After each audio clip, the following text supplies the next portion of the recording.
Dan saat mataku berkedip, wajah pocong itu sudah berada tepat di hadapan wajahku, yang sontak membuat aku melompat ke belakang dan mencoba mengucek mataku.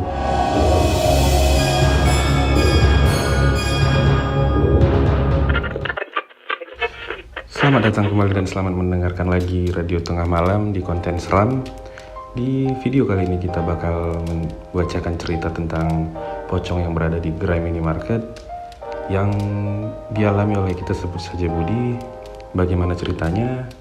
Sebelum mendengar ceritanya, lebih baik kalian menekan tombol subscribe atau share ke teman-teman kalian agar teman-teman kalian juga mendengarkan pengalaman horor seperti berikut.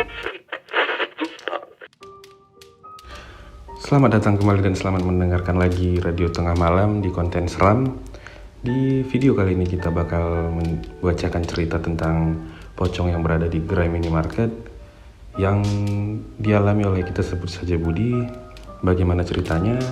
Sebelum mendengar ceritanya, lebih baik kalian menekan tombol subscribe atau share ke teman-teman kalian agar teman-teman kalian juga mendengarkan pengalaman horor seperti berikut. Langsung kita ke ceritanya. Tak kenal maka tak sayang. Mungkin kata-kata itu sudah sering kita dengarkan. Tapi bagaimana dengan tak kenal maka tak tenang? Perkenalkan, saya Budi, seorang penjaga kasir di salah satu minimarket yang tersebar di banyak kota di Indonesia. Dan ini cerita hororku saat aku baru dipindah tugaskan. Juli 2021. Ini hari pertama aku pindah ke tempat kerja baruku. Tempat yang bisa dibilang cukup asri dan tidak terlalu bising dengan kendaraan seperti di perkotaan. Minimarket tempatku bekerja kali ini terbilang dekat dengan pedesaan, di mana tepat di samping gerai ini terdapat aliran sungai yang cukup tenang. Ini adalah hari pertamaku. Hari ini kuawali dengan saling berkenalan dengan para pekerja lain. Kami hanya bertiga per shiftnya, di mana yang masuk hari ini adalah aku, Rudi, dan Nia. Rudi dan Nia sudah cukup lama bekerja di minimarket ini. Singkat cerita, setelah perkenalan, kami pun menjalani pekerjaan sebagaimana mestinya. Minimarket tempatku sekarang terbilang tidak terlalu ramai. Mungkin dikarenakan lokasinya yang tidak dekat dengan keramaian. Hari itu terbilang berjalan dengan seperti biasanya. Sampai di saat kami ingin bergegas pulang, terjadi sesuatu yang mungkin hanya aku sendiri yang menyadarinya. Aku masih ingat saat itu, aku telah menurunkan tasku dari lantai atas dan meletakkannya di dekat kamar mandi. Dikarenakan aku harus ke depan karena dipanggil, aku meninggalkan tasku tergantung. Namun, setelah aku selesai dari depan dan kembali untuk mengambil tasku, aku kebingungan. Dikarenakan tasku yang tadinya tergantung sudah tidak berada di tempatnya. Aku melihat ke sana kemari, namun tetap tidak ada. Dan dengan hati yang kesal, aku mencoba mengecek lantai atas lagi.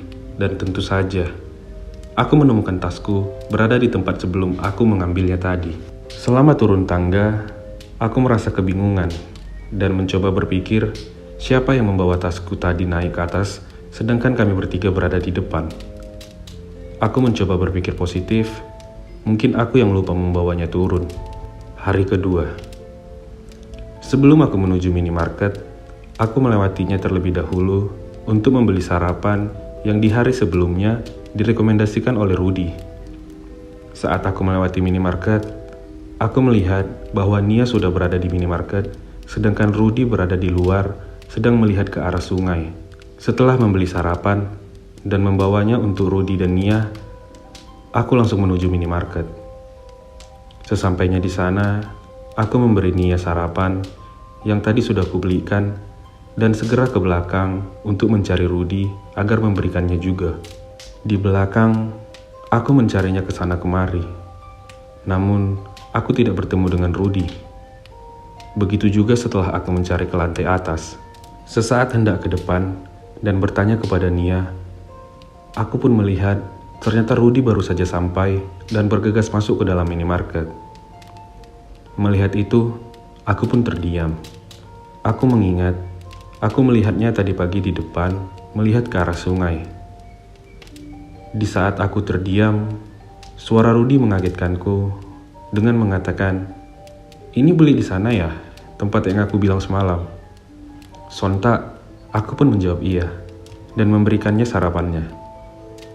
Setelah momen itu, kami pun lanjut bekerja dan hingga sore hari tiba, minimarket ini tidak seperti biasanya.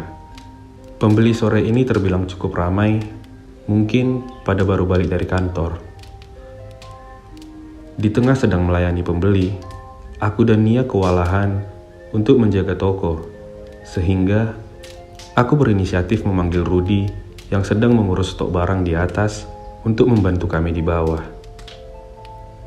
Terlihat dari CCTV, Rudi sedang berada di atas dan aku memanggilnya dengan handphone agar segera ke bawah. Tidak lama, Rudi pun turun ke bawah dan segera membantu melayani. Di saat sedang menghitung belanja pembeli, sesekali mataku seperti merasa aneh di layar CCTV. Sesekali aku melihat seperti ada seseorang yang berada di lantai atas. Setelah selesai dengan pembeli, aku mencoba melihat CCTV. Tentu saja, aku melihat Rudi berada di atas, sedang memeriksa stok barang. Melihat itu, aku pun langsung melihat sekitar. Rudi tadi baru saja turun dan membantu kami di bawah. Bagaimana mungkin dia sudah berada di atas? Di saat melihat sekitar, aku pun terheran karena melihat Rudi sedang bersama pembeli. Kembali aku melihat layar CCTV dan sosok itu berjalan menghindari tangkapan kamera CCTV. Melihat kejadian itu, aku segera bergegas untuk mengecek ke lantai atas yang ternyata tidak ada siapa-siapa. Kembali aku ke tempat kasir dengan perasaan tidak enak hingga kami mengakhiri pekerjaan kami di hari itu. Hari ketiga. Hari ini terbilang berjalan dengan lancar di minimarket. Pembeli cukup ramai dan juga pekerjaan terselesaikan dengan cukup melelahkan. Setelah selesai bekerja, aku dan Rudi memutuskan untuk ngopi, sekalian untuk mencari makan malam. Selama kami nongkrong, Rudi sepertinya mengetahui sesuatu di minimarket di tempat kami bekerja. Beberapa kali dia bercanda dengan menakut-nakutiku agar tidak aneh-aneh di minimarket. Namun, aku sekedar tertawa mendengar perkataannya. Setelah selesai makan, ngopi, dan ngobrol, kami pun akhirnya berpisah menuju kontrakan masing-masing. Setelah sampai kontrakan, aku pun segera bersih-bersih agar bisa langsung beristirahat. Di tengah tidurku yang tenang, aku pun bermimpi. Aku berada di depan minimarket, tempat kami bekerja. Kepalaku dipenuhi dengan perkataan Rudi yang tadi secara berulang-ulang. Sembari merasa kebingungan, aku pun melihat suatu sosok yang berada di depan minimarket kami bekerja. Sosok itu terbungkus kain putih yang sudah kotor, dan seakan sedang melihat ke arah sungai, tepat di posisi aku pernah melihat Rudi. Aku mulai merasa ketakutan. Badanku seperti tidak dapat bergerak, dan tidak hanya itu, aku pun melihat ke arah dalam minimarket. Ternyata, sosok itu sedang melompat-lompat, seperti mengitari barang.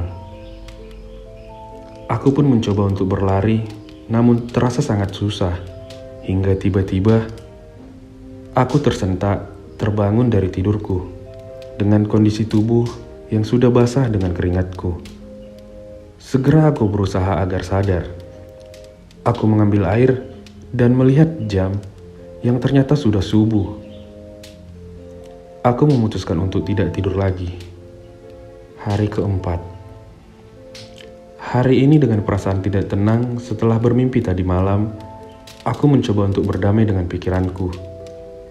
Namun, beberapa kali, aku masih saja termenung dan mengingat kembali mimpiku itu. Sembari bekerja seperti biasa, aku mencoba untuk bercanda dengan Rudi dan Nia, agar pikiranku dapat teralihkan. Menuju petang ke malam, hujan pun turun sangat deras, yang membuat kami sepertinya akan terjebak menunggu hujan sampai reda.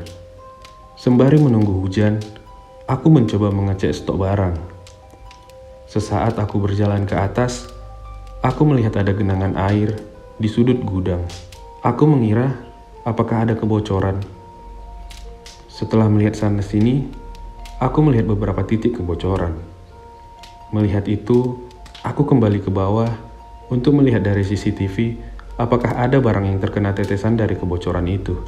Sesampainya di monitor CCTV, aku memperbesar satu-satu tangkapan kamera agar aku dapat melihatnya dengan baik. Hingga tanpa sengaja, aku menampilkan seluruh tangkapan layar CCTV. Dan betapa kagetnya aku melihat di tiap layar ada sosok yang ada di dalam mimpiku semalam. Ya, betul. Sosok itu adalah pocong yang ada di mimpiku. Aku pun sangat mengingatnya. Rudy dan Nia pun ternyata ikutan kaget mendengar suara kagetku. Dan mereka pun bertanya, ada apa denganku? Namun, aku hanya bisa terdiam. Sontak, Rudy pun tiba-tiba berkata, udah dibilang, jangan aneh-aneh. Mendengar itu, aku pun kembali merasa tidak tenang. Dengan perasaan yang campur aduk, aku bertahan hingga jam pulang. Dikarenakan hujan yang masih turun, aku memutuskan untuk mengenakan jas hujan agar segera balik dan mencoba untuk beristirahat agar tenang. Hari kelima. Hari ini cuaca masih mendung, padahal hujan sudah sedari semalam. Sesampainya di kantor, aku bekerja seperti biasa. Menuju tengah hari, kepalaku terasa seperti sangat pusing dan tidak nyaman. Aku memberitahu kondisiku kepada Nia, dan dia pun menyuruhku agar segera meminum obat. Setelah meminum obat sakit kepala, aku menjadi merasa ngantuk. Aku pun izin agar tidur sebentar di atas. Sesampainya di atas, aku mencoba untuk tertidur. Namun, entah kenapa, aku merasa sangat gelisah berada di lantai atas ini. Mungkin dikarenakan beberapa hal dan kejadian beberapa hari ini yang telah kualami. Kurang lebih setengah jam, aku berusaha untuk menutup mata, yang akhirnya aku pun dapat tertidur. Namun, ketenangan itu tidak kudapat saat tertidur. Aku bermimpi. Aku berada tepat tertidur di tengah-tengah para sosok pocong yang menghadap melihatku yang tertidur di bawah. Aku mencoba bergerak, namun seolah tertahan, dan juga aku mencoba teriak, namun suaraku seperti tidak bisa keluar. Aku masih mengingat tatapan tajam sosok-sosok yang mengelilingiku. Hingga akhirnya, aku menutup mataku dan tiba-tiba terbangun dari mimpiku. Namun, tidak hanya sampai situ. Ketika aku mencoba bangkit, aku melihat sosok pocong itu berada di depan pintu. Dan saat mataku berkedip, wajah pocong itu sudah berada tepat di hadapan wajahku, yang sontak membuat aku melompat ke belakang dan mencoba mengucek mataku. Seketika sosok itu sudah tiada. Aku berlari menuju ke bawah, mencari Rudy dan Nia. Melihat aku yang kesetanan, Nia pun keheranan dan bertanya, "Kamu kenapa?" Lalu, aku pun menjawab bahwa aku diganggui. Nia pun tertawa dan makin menakutiku dengan candaannya. Aku mencoba keluar dari minimarket dan mencoba menghirup udara segar. Bertepatan, hari itu sudah gelap. Tak lama, Rudy pun muncul. Aku mengajak Rudy setelah nanti jam pulang agar ngopi bareng. Tujuanku tentu untuk membicarakan apa yang sudah kualami beberapa hari belakangan. Rudy pun mengiyakan ajakanku. Akhirnya, jam pulang pun tiba. Aku dan Rudy bergegas menuju tempat kami ngopi kemarin. Setelah makan dan sembari meminum kopi, aku bertanya kepada Rudy, apa dia sebelumnya pernah mendapatkan gangguan di minimarket itu. Akhirnya, Rudy pun bercerita bahwa dia dulu juga saat pertama kali bekerja di minimarket itu mendapat gangguan dari sosok pocong. Dan itu terjadi beberapa hari. Dan tidak hanya dia, ternyata semua karyawan yang baru pindah juga mengalami hal yang sama. Mendengar itu, aku pun merasa harus menceritakan apa yang sudah kualami beberapa hari belakang. Mendengar ceritaku, Rudy mengatakan bahwa sosok pocong itu memang selalu melakukan pengenalan dengan cara yang menyeramkan. Dan ternyata, kasir yang sebelum aku pindah ke sini malah sampai memilih resign karena tidak tahan dengan gangguan dari sosok pocong itu. Mendengar itu, aku pun terdiam. Dan Rudy pun bertanya kepadaku, "Sekarang bagaimana? Masih lanjut atau keluar dari galeri?" Sembari bercanda, Rudy pun tertawa. Begitupun aku. Namun, perasaanku sudah dicampur aduk. Setelah aku bicara kepada Rudy, hari-hari berikutnya seperti sudah berjalan dengan normal. Aku sudah mulai bisa membulatkan tekadku agar tidak takut kepada sosok pocong itu. Dan selalu menjaga sikap agar tidak terjadi kejadian-kejadian aneh yang seperti kemarin.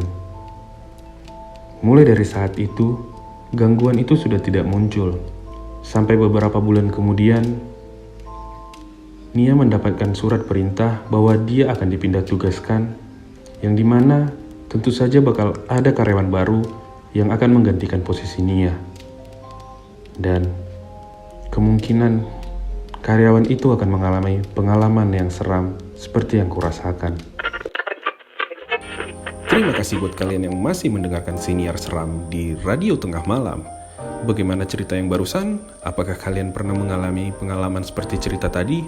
Atau punya pengalaman lain yang ingin diceritakan? Kalian bisa mengirim email ke email yang telah tertera di layar agar bisa berbagi kepada teman-teman lainnya. Akhir kata, kita ucapkan terima kasih telah mengirimkan pengalaman kalian dan jangan lupa klik tombol berlangganan atau share ke teman kalian. Terima kasih, sampai bertemu di siniar berikutnya.